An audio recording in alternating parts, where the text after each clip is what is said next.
बडलेण्ड रादाब नायगिरि बयखौबो खुलुमबाय।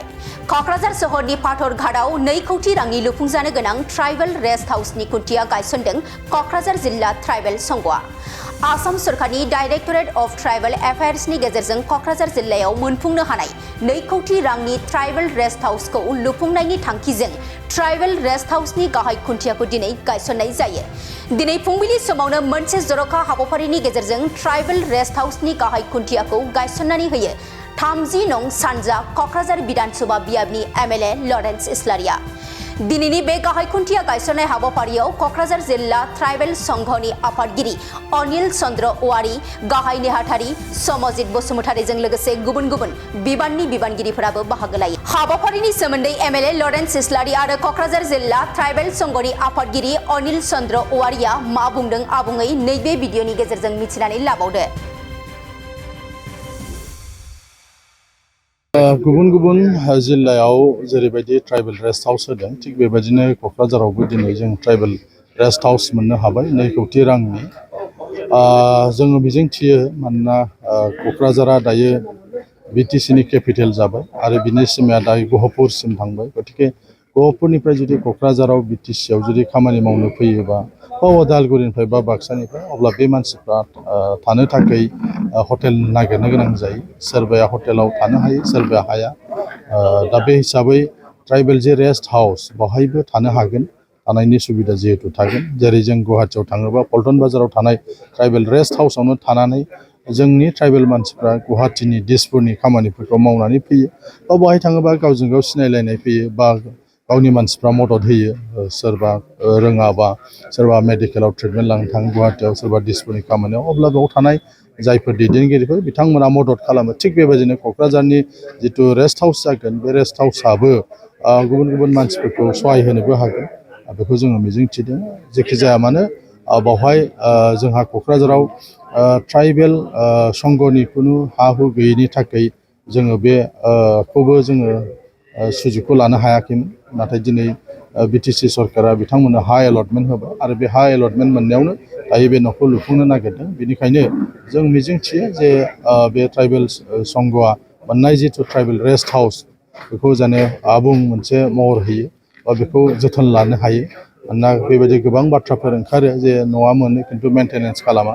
दा गुवाहाटिनाबो ट्राइबेल रेस्ट हाउसआ जोबोद मैलामोन, दा रिन'भेसन खालामनानै मोजां जाबाय। थिग बेबायदिनो बिथांमोनाबो जेन साखोन सिखोन लाखियो, जाहाथे मानसि थानो हानाय मोनसे मोजां आबहावा मोनो आरो बेयाव फैनाय मानसिफोरखौ जाहाथे मदद खालामनो थाखाय मोनसे बेबायदि हाबाफारि रनसायो। आं बेखौनो खावलायबाय आरो जायफ्रा बे ग्रेन्टखौ हरबाय बिथांमोनखौ आं बे समाव साबायखर।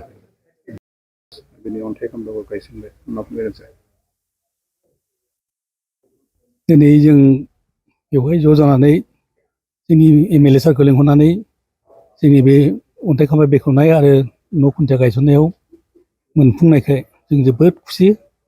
जों गोबां बोसोरनिफ्राय बेखौ आसा खालामना दंमोन। कक्राझार टाउनाव ट्राइबेल रेस्ट हाउस नामै हाबो गैया, न'बो गैया। जोंनि ट्राइबेल बिथांमोनहा बिटिसिआव फैनानै गोबां जायगायाव आलाय सिलाय थानायखौ जों खोनाबाय थायोमोन। हटेलावबो जायगा थोयैनि बारान्दाफ्राव उन्दुना थानानै हर थानाय खोनायोमोन। दिनै जोङो बेफोरखौ दुखु मोननानै गोबां आसा खालामबाय थादोंमोन जोङो सरकारनिफ्राय माबा मोनसे मोनोब्ला बे जायगायाव ट्राइबेल रेस्ट हाउस लुनो। नाथाय हानि खोथा जादोंमोन। हा गैयैयाव जोङो गोबाव बोसोर थानांदोंमोन। खिन्थु देग्लाय नागिरै जों दाखालि 30 अक्ट'बराव बे हाखौ एलटमेन्ट मोनबाय आरो 14 नभेम्बराव जोङो बेखौ एलटमेन्ट मोनबाय आरो बिदिनो जोङो दिनै एलटमेन्ट मोननाय लोगो लोगोनो बे न'खौ बे माबाया प्रजेक्टआ आगोलावनो पास जाखानायमोन। आगष्टनि 21 तारिखआवनो पास जाना दंमोन बे प्रजेक्टआ। नाथाय जों हा गैयैयाव बेखौ होथ'नो हायैयाव 30 अक्ट'बर हा मोननाय लोगो लोगोनो बिथांमोना बेखौ मावनो आराम्भ खालामबाय, साफा सुफा खालामबाय आरो दिनै बे गायसननाय हाबाखौ मावबाय। जों आसा खालामबाय बे न'खौ लुखांनायनि उनाव जोंनि ट्राइबेल मानसिफ्रा आलाय आथोन जेरावबो थादलाबायाबालानो बेवहाय थाफैनानै गावसोरनि मावनांगौ हाबाफोरखौ मावनानै बाय रेस्ट लानानै मावफुंनो हागोन होननानै। आरो जों सानबावदों हायाथ' गोबां दंबावो।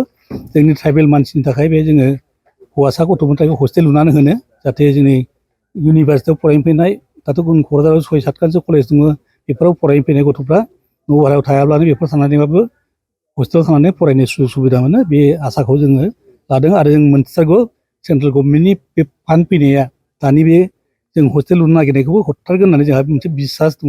मानो होनबा दा सेन्ट्रेल गभर्नमेन्टनिफ्राय मोनसे प्रजेक्ट फैनायखौ जोंनि क'क्राझारावनो बे गार्लस कलेजाव लुदों नैबे बयस हायार सेकेन्डारियाव लुगासिनो दं हस्टेलफोरखौ आरो दस्रा कलेजावबो लुगोन जुदि जायगा होनो हायोबा गतिके जोंबो जोंनि हाखौ देखायनानै जोङो बे हस्टेलखौ बियोबा जोंहा मोननायनि आसा दंथारो बे बिसास आरो फोथायनाय जोंहा दङ आरो जों लुथारगोन बेखौ 2 कोटि 10,000 खम 1 कोटि 99 लाख आरो बेखौ बे सेन्ट्रेल गभर्नमेन्टनि प्रजेक्ट बेयो सेन्ट्रेल गभर्नमेन्टनिफ्राय गासैबो फाइनान्स खालामजोबदों सेन्ट्रेल गभर्नमेन्ट जोंनिफ्राय गरसेबो थाङा स्टेट गभर्नमेन्टनिफ्राय दा स्टेट गभर्नमेन्टनि डब्लिउपिटि डिपार्टमेन्टआ ट्राइबेल एफेयार्स डिपार्टमेन्टआ बेखौ नायो बेल' आरो बेनिफ्राय बेखौ लुखांनायनि उनाव समस्त दायित्वआ जोंनि ट्राइबेल समूहनि आखायावनो थागोन आरो बेखौ जोङो मोजाङै सालायलांनो थाखाय जों मोनसे कमिटि दानानै मोजाङै जों बेखौ सालायलांगोन बेवहाय जोङो केयारटेकार बा रिसेपसनिस्ट सासे लागोन बेनिफ्राय सुकिदार सासे लागोन आरो बे रेस्ट हाउसखौनो जोङो बिसिनि दारैनो मोजाङै सालायलांगोन होननानै जोङो थिग खालामना दंखायो